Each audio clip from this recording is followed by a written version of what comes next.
Hey there.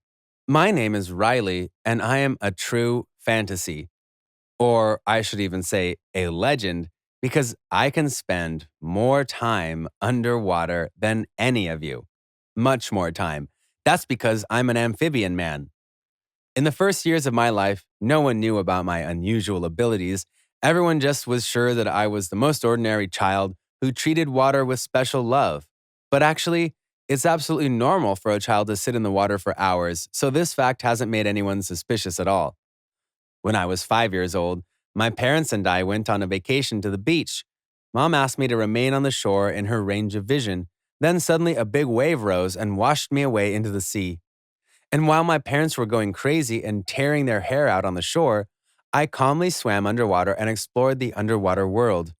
Hundreds of species of fish, jellyfish, marine plants, coral reefs, everything seemed unusual and very beautiful to me.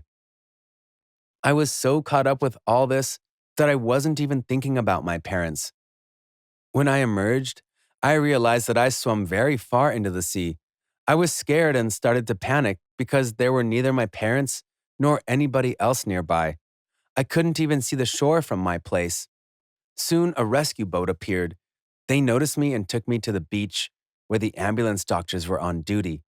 When people saw me, they clutched their head and were terribly surprised because no one could understand how a 5-year-old child could survive in the open sea for such a long time.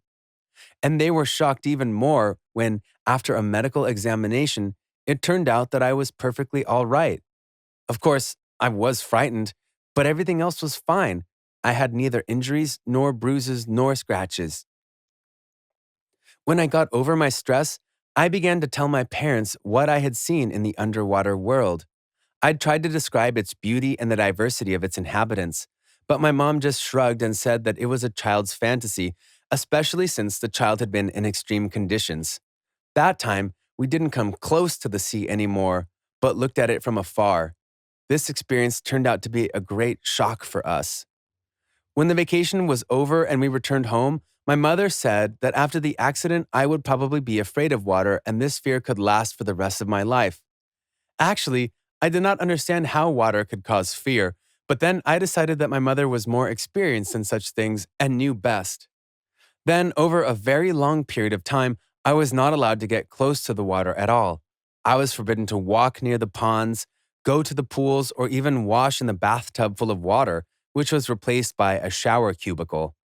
My parents were just maniacally scared that something would happen to me in the water. And only after 5 years, my parents asked me if I would like to go to the pool with them. At that, they even had very embarrassed and strained faces. Of course, I said. After that, they looked at each other strangely and began to prepare for the pool. In the evening, we came to the large pool and there were very few people. A man came up to us who identified himself as a rehabilitation coach. He told me that his task was to help children like me to quell the fear of water and forget the stresses experienced. Again, I could not understand why my visit in the pool was considered to be such an important event for everyone, but I did not ask too many questions and jumped into the water. I decided to swim along the whole pool lane from the beginning to the end. I was really pleased to feel my body in the water because it was not like on land. Laws of physics differ in the water, and it is very cool. In short, I forgot myself again, and when I emerged, I saw my horrified parents and a coach in the water. They rushed to me and pulled me out of the pool. I felt an incredible anger towards them. I didn't understand why my parents decided to take me to the pool if they wanted to keep me away from swimming. In other words, I blew the fuses, told them not to touch me, and jumped back into the water. I don't know how long I'd been swimming along the bottom of the pool, splashing out all my emotions and my anger. But when I emerged from the water, I saw my parents who were greatly surprised and the coach with a stopwatch. He said that I spent almost 10 minutes underwater and asked how I did it. I did not know what to answer, and then he asked me to dive again and stay underwater for as long as I could. I felt excitement and jumped into the water again in a heartbeat. However, after a few minutes, I was bored. The bottom of the pool was not like the seafloor, and it was not that interesting to remain there for long. Then the coach offered me to play a game. He proposed to scatter coins in different parts of the pool, and I had to collect them as soon as possible. It was quite a strange game, but still it was a game in the water, and I agreed.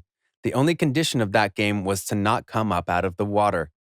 That time, I spent about 40 minutes in the water until I managed to collect all the coins. It was an absolute world record, and it was also clear that my abilities were not superpowers. The coach called me an amphibian man. Subsequently, this nickname stuck tightly to me. In short, that is how it has become known that I am different from all other people. I had never even thought that I was so unique and my phenomenon was a mystery to humanity. But honestly speaking, I was proud of myself because I got an undeniable winning card which could help me to become quite popular among girls. I was drawn to the sea, to its bottom more and more. I don't even know how to explain this passion, but there I felt myself calmer and more comfortable. At such moments, my parents were worried about me and very angry at the same time. But then they were always laughing and used to say that the sea was my habitat. I was aware of this myself. At about 13 years old, I started to become ill quite often, especially in the cold seasons. It was hard to breathe for me. I had apathy for everything, and it seemed that I was dying. But when spring and warmth arrived, I was back to life as if it was some kind of magic. Doctors kept saying that I had no deviations and was absolutely healthy. They even explained my illnesses as psychosomatic disorder. I almost believed it myself until I accidentally met a zoologist. He explained to me immediately that living in a temperate region was vitally dangerous for me, just as it was dangerous for any amphibians. No amphibian species can survive in the cold environment, so he advised me to move to the warmer place. At first, I was skeptical about this. I mean, previously everything was fine. However, the zoologist explained that until adolescence, my body tried to adapt to living conditions. However, it had gained end and started to ask for more water. It was difficult to accept such information. I was born and raised here in my country. I like cold winters and nice but not very hot summers. And as for the sea, we could always fly there once a year for vacation. However, my parents and I made a very difficult decision, and soon we had to move to another continent where there were no relatives, friends, or even my own apartment. There we had nothing but us. It was hard to leave everything in our hometown. It was hard to part with our beloved home, but my health required it. I felt myself that I started to languish in the cold country more and more. 8 months have passed after our move. Now we live by the ocean, and I have never been sick during all this time. I feel myself great and spend a lot of time in the water, something about 12 hours every day or every other day. My parents have accepted such a state of affairs, but they are still very concerned for me every time and say they are looking forward to inventing the telephone or Wi Fi network in the ocean to be able to call me. At present, they have no information about my condition while I'm swimming. This is very difficult for any parents, and I understand their concerns. Most of all, they are afraid that a shark can attack me and one day I just won't return home. Theoretically, this is possible, but so far I have never encountered any sharks, even once. Dad says that if such a meeting does take place, then I should have a knife with me for self defense. Honestly speaking, I believe that the shark is not the most dangerous underwater inhabitant. I'm afraid of divers much more than of the sharks. Recently, I met with one of them and he almost strangled me. It's hard to understand for some people that I'm not a shapeshifter and therefore I am not dangerous to them. I think in the future my ability will make me a good Coast Guard or a lifeguard. That is my dream and goal now. By the way, I started to turn a penny even now. Sometimes people who come here for vacation lose their precious jewelry in the water. They ask me to find them for a good reward. Sometimes the amount of reward is 3 times greater than my father's salary. Moreover, when one of the boats sank, the Coast Guard turned to me with a request to find it. The boat staff survived, but none of them remembered where the crash occurred. I don't know how long they would have looked for a boat without my help, but it only took me 30 minutes to find it. To my mind, that was not bad at all, taking into consideration the importance of the cargo that could be lost if they were delayed. You know, if my parents and I didn't move, then in my former place of living, I would have no future. There, I would remain a mutant and a shapeshifter for everyone.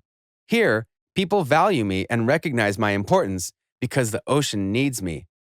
Do you or your friends have any special abilities that other people don't have? Tell about them in the comments.